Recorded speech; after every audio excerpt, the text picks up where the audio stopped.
सुगत सुनत गए बलिहार, बलिहार हो गए।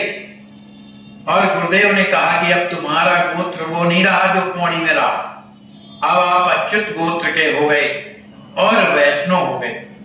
इस तरह जब सुना स्वामी जी ने बड़े प्रसन्न हुए।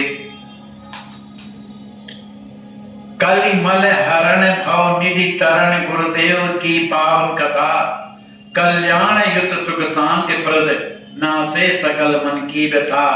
सदगुरु कृपा वैराग की जे सुखद गाथा गाई है, ते जगत सब सुख पाए के सिय राम धाम सुनाई। जो गुरुदेव के इस वैराग्य की कथा को जो सुनेगा, कलयुग के जितने भी दोष हैं ये बहुत सागर से उसका जीवन का तरण तारण हो करके उसके जीवन में कल्याण और सुख शांति की प्राप्ति होगी। और उसके जीवन में क्या होगा, इस संसार से पार होकर के श्री सीताराम जी के धाम को जाए। इसके बाद अब अयोध्या में रह रहे हैं। इधर माता जी को कौन बतावे कि तुम्हारा पुत्र कहाँ चला गया।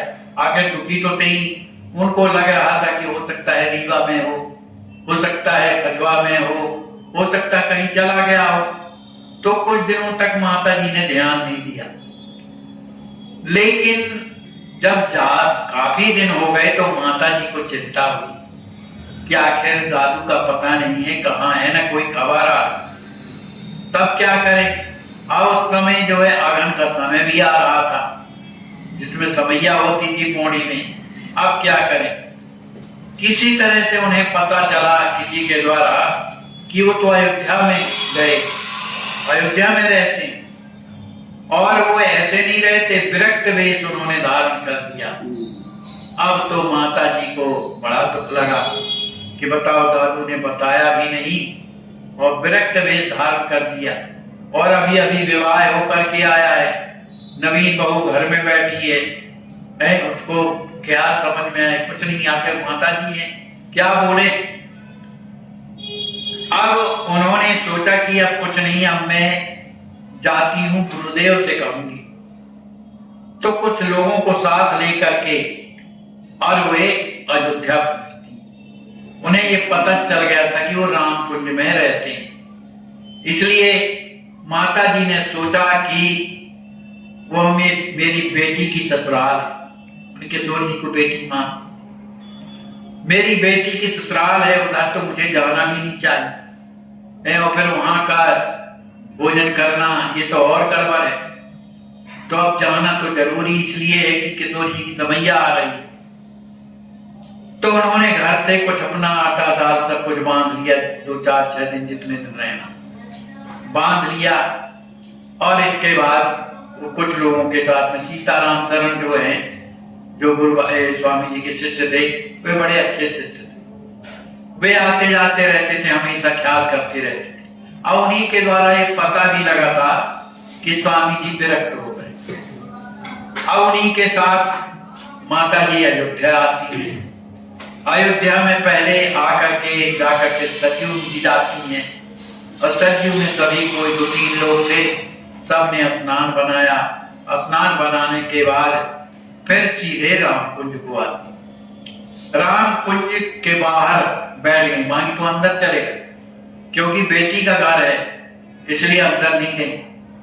अंदर नहीं गई तो अब जब अंदर नहीं गई तो लोगों ने बताया गुरुदेव से कि स्वामी जी की माता जी आई हुई हैं और वो बाहर बैठी हुई हैं। तो जो गुरुदेव थे उन्होंने कहा कि भाई उन्हें बुला करके लाओ, ठीक है, भले ना पाए वो अपनी जगह में, लेकिन अंदर तो आ सकती है बेटी के घर में। तो उनकी आज्ञा को प्राप्त करके माता जी अंदर जाती।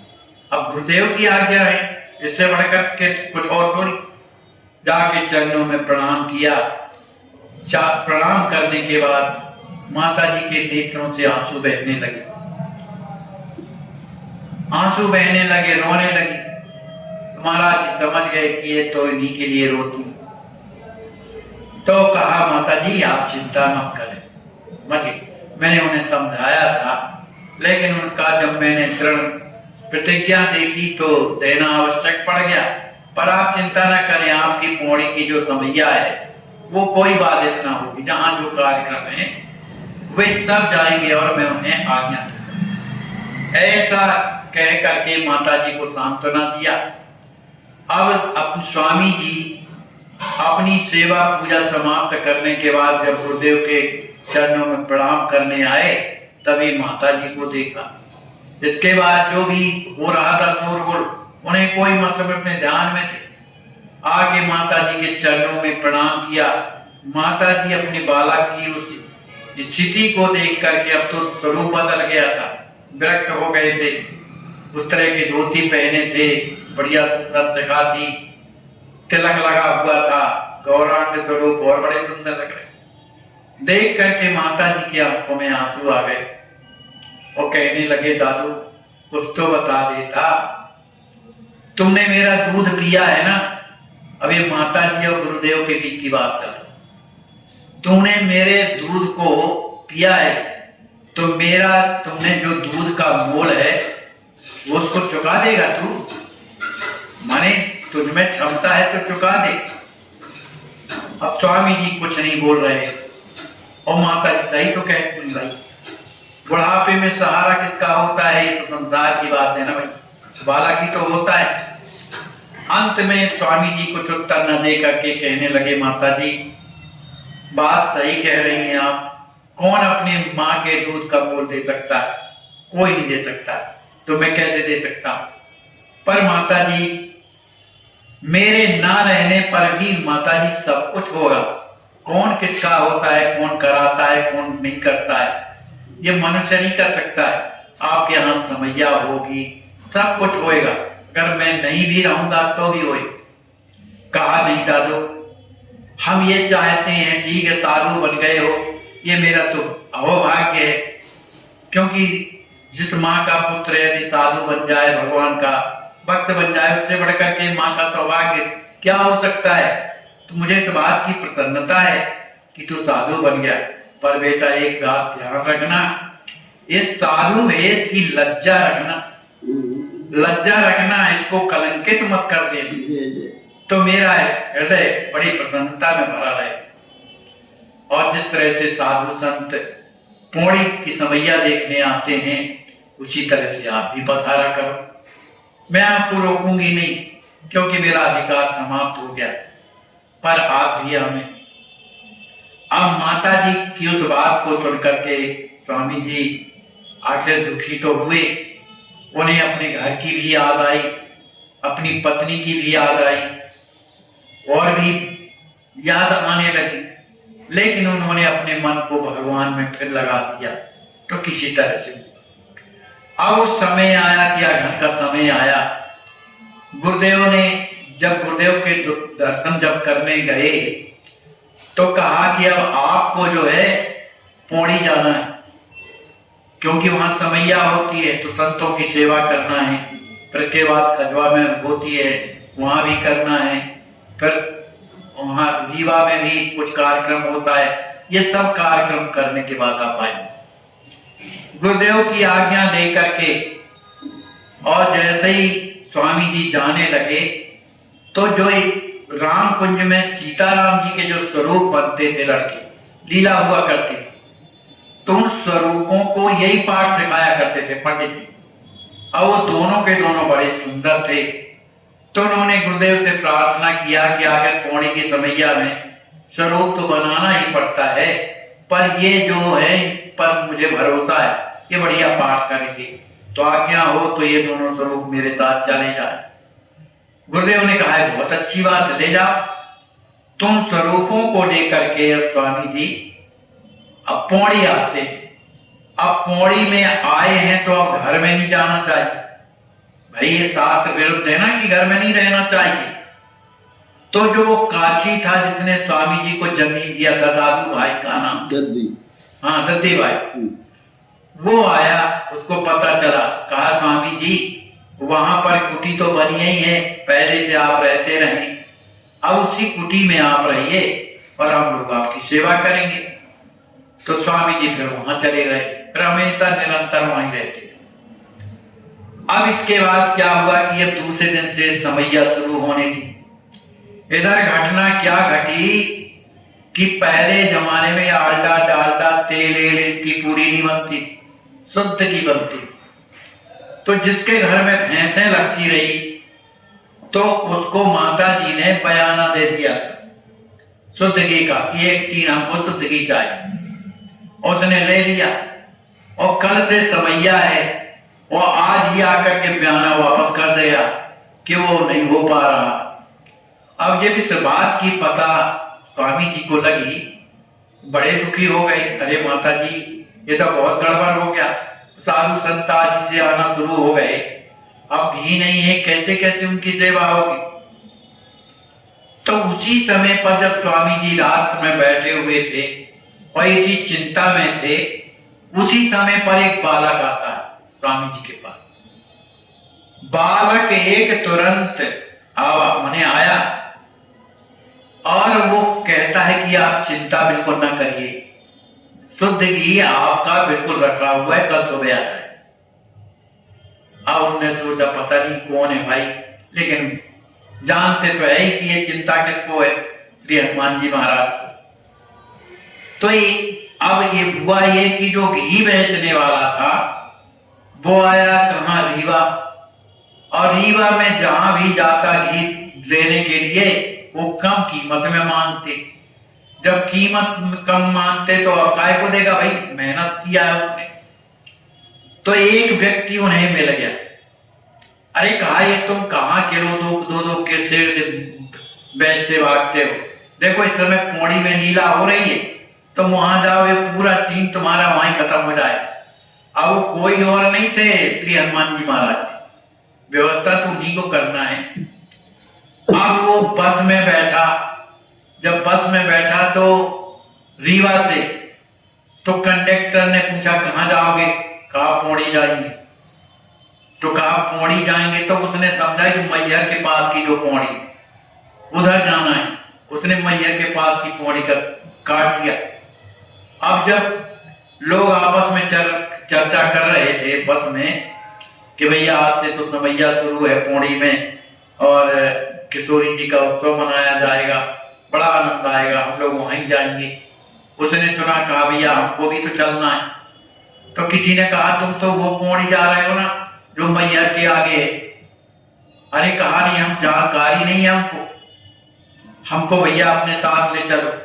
तो वो अहर गांव में उतर गए। उस समय बसें नहीं चलती थी पौड़ी के लिए, उन्हीं के साथ में वो टीम रखे हुए और बड़े सवेरे बिल्कुल पौड़ी पहुंच गया, पता लगाते लगाते कि कहाँ समैया होती है। तो जब वहां पहुंचे तो स्वामी जी उस समय प्रभाती कर रहे थे, प्रभाती कर रहे, सुबह का समय था। तो कहा भाई समैया कहाँ होती है, कोई पंडित जी हैं? कहा भैया हम ही हैं, बताओ। कहा घी लाए एक टीम, आप ले लीजिए। अरे कहा भैया यही तो हमको जरूरत थी। वो ला करके और अंदर घी देता है और माता जी उसे अपना जो घी का की मजदूरी है देती और उसका दाम भी देती।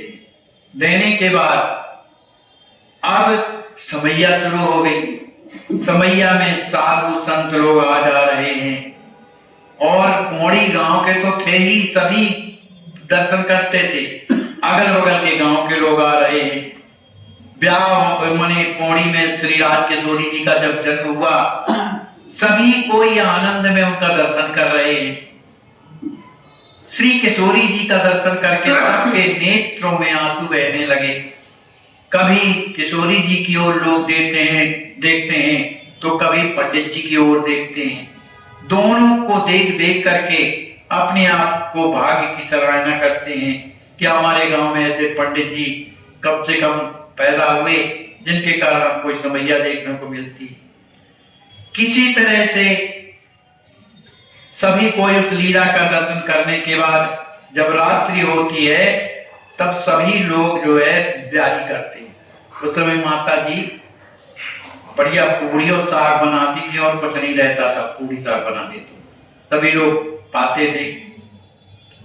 अब एक बार की बात है कि समैया हो रही थी, सभी कोई दर्शन करते थे। तो उस समैया में एक दिन की बात है कि परशुराम जी महाराज का संवाद था, जिस दिन उसकी दिन की बात है। तो परशुराम जी बड़े क्रोध में बातें लक्ष्मण जी से कर रहे थे। लक्ष्मण जी भी बार बार उनका उलाहना देते थे, वो भी नाराज होकर बात कर रहे थे। उसी समय पर कुछ लोगों को ये लगा कि जैसे राम जी स्वयं प्रकट हो गए। उस समय की जो लीला, जो सब कोई दर्शन कर रहे थे, उनको सब ये लग रहा था कि वास्तविक लीला हो गई। सब कोई बार बार देखते कि इतनी सुंदर लीला और ऐसा प्रत्यक्षीकरण तो हमने कभी नहीं देखा। माने इस तरह का अनुभव सबको होने लगा। और स्वामी जी जहां विराजे थे, वहां स्वामी जी की जगह कुछ और उन्हें दिखाई दिया। अब तो लोगों की श्रद्धा और बढ़ने लगी। इस तरह से पौड़ी की लीला संपन्न किया स्वामी जी ने।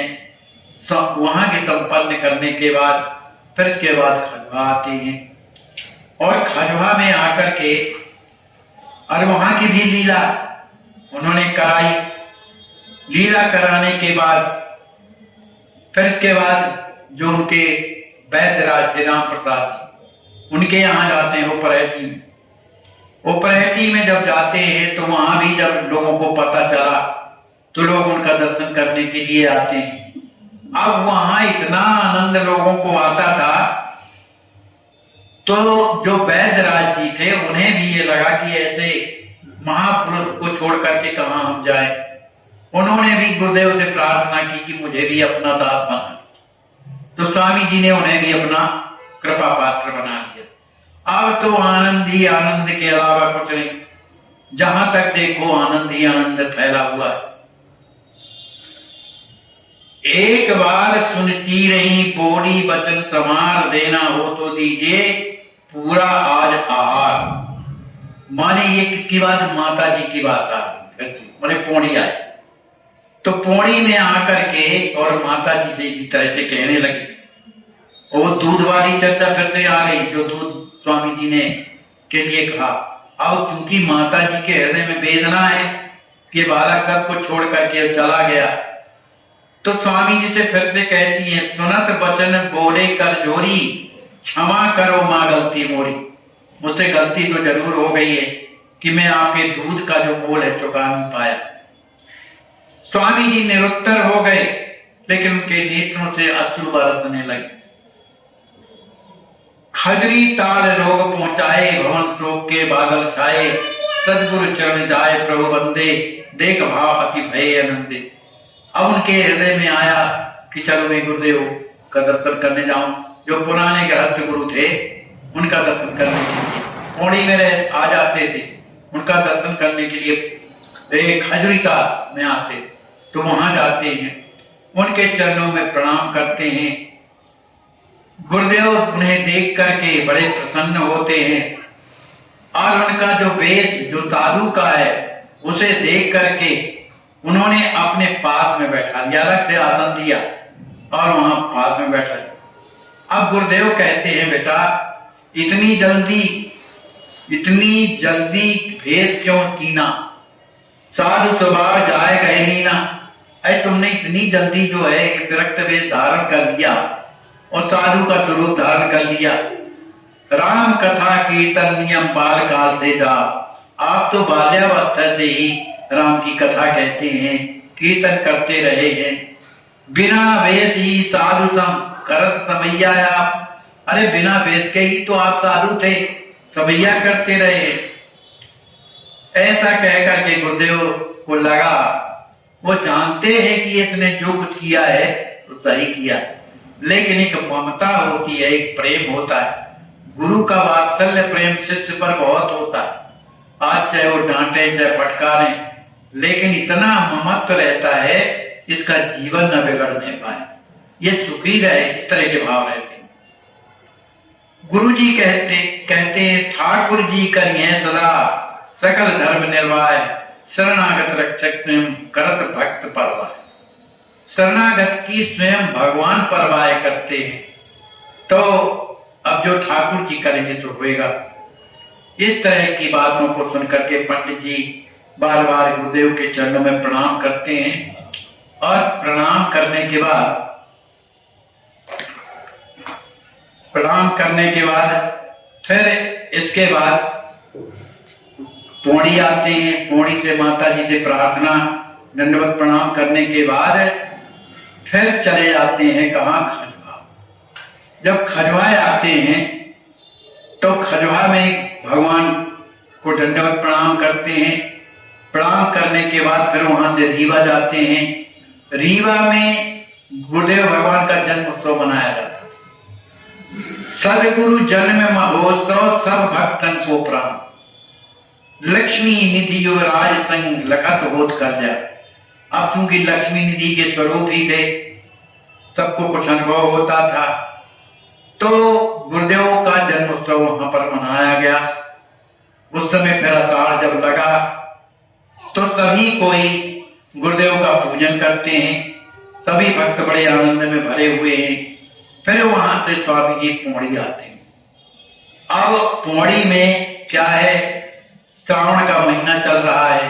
श्रावण के महीने में झूला उत्सव होता है। श्रावण झूला परम सुहावन होए मास भर सुंदर भावन। पूरा एक महीना तक श्रावण में झूलन उत्सव होता था। फिर रक्षाबंधन का जब समय आया, श्री राजकिशोरी जी के स्वरूप, जो राजकिशोरी जी के स्वरूप बने हुए थे, वे आकर के गुरुदेव के कर कमलों में सुंदर सूत्र बांध देती हैं। अपने भाई को का सम्मान करती हैं। भद्र अष्टमी कुंवर कन्हाई उत्सव होत अमित सुखदाई। फिर के बाद वहीं पर खजवा में कृष्ण जन्माष्टमी भी मनाते हैं। और भी जो भगवान के अवतार, चाहे वो वामन अवतार हो, सबका गुरुदेव अवतार मनाते हैं, उत्सव मनाते हैं। फिर इसके बाद अश्विनी मानी कुमार की जो विजयादशमी, जिसे दत्त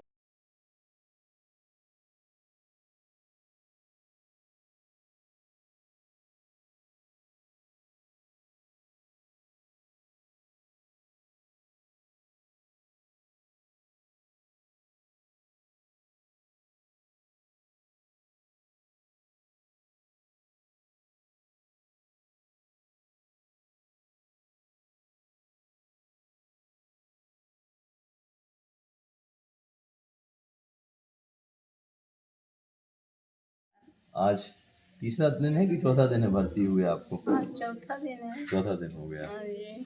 तो कल फिर दोबारा खून की बोतल चढ़ी थी? जी, कल दूसरा।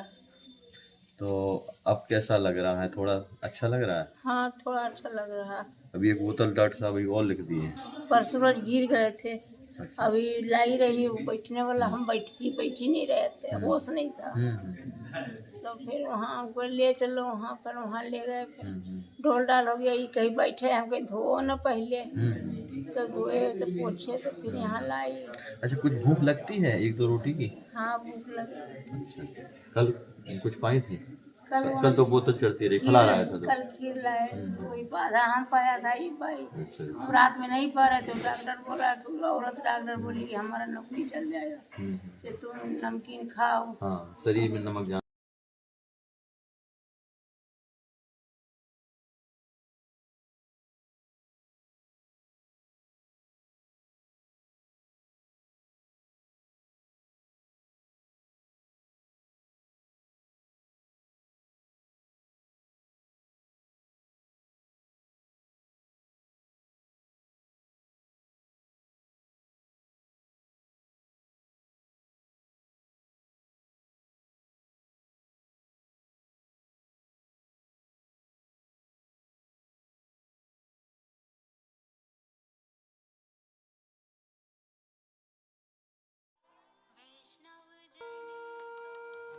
कि इसको गहराई से देखें, इसको हृदय से देखें, धरातल पर या नहीं। खूब परीक्षा लेकर इसमें दृढ़ता के साथ कूद पड़िए। तन से, मन से, धन से भगवान ने हमें जिस योग बनाया है, हमारा आने वाले समय में ना ये तन रह जाएगा हमारे पास, ना धन रह जाएगा हमारे पास, और ना समय रह जाएगा हमारे पास। तो जो मिला है हमें, जो भगवान ने दिया है, हमें अपनी आवश्यकता से अधिक। उसकी सार्थकता तो तभी है जब हम दूसरों के काम में लगाएं, चाहे वो तन हो, चाहे मन हो, चाहे बुद्धि हो, चाहे विवेक हो, चाहे धन हो।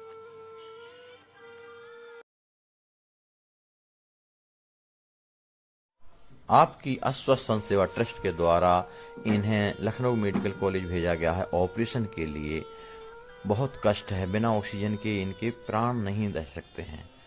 आप सोचिए, आप विचार कीजिए कि ऐसे असहाय संत बेचारे जिनकी कोई सेवा नहीं करता, तो कम से कम आपके अस्वस्थ संत सेवा में आ गए हैं इस ट्रस्ट में, तो आप रात दिन उनकी सेवा कर रहे हैं।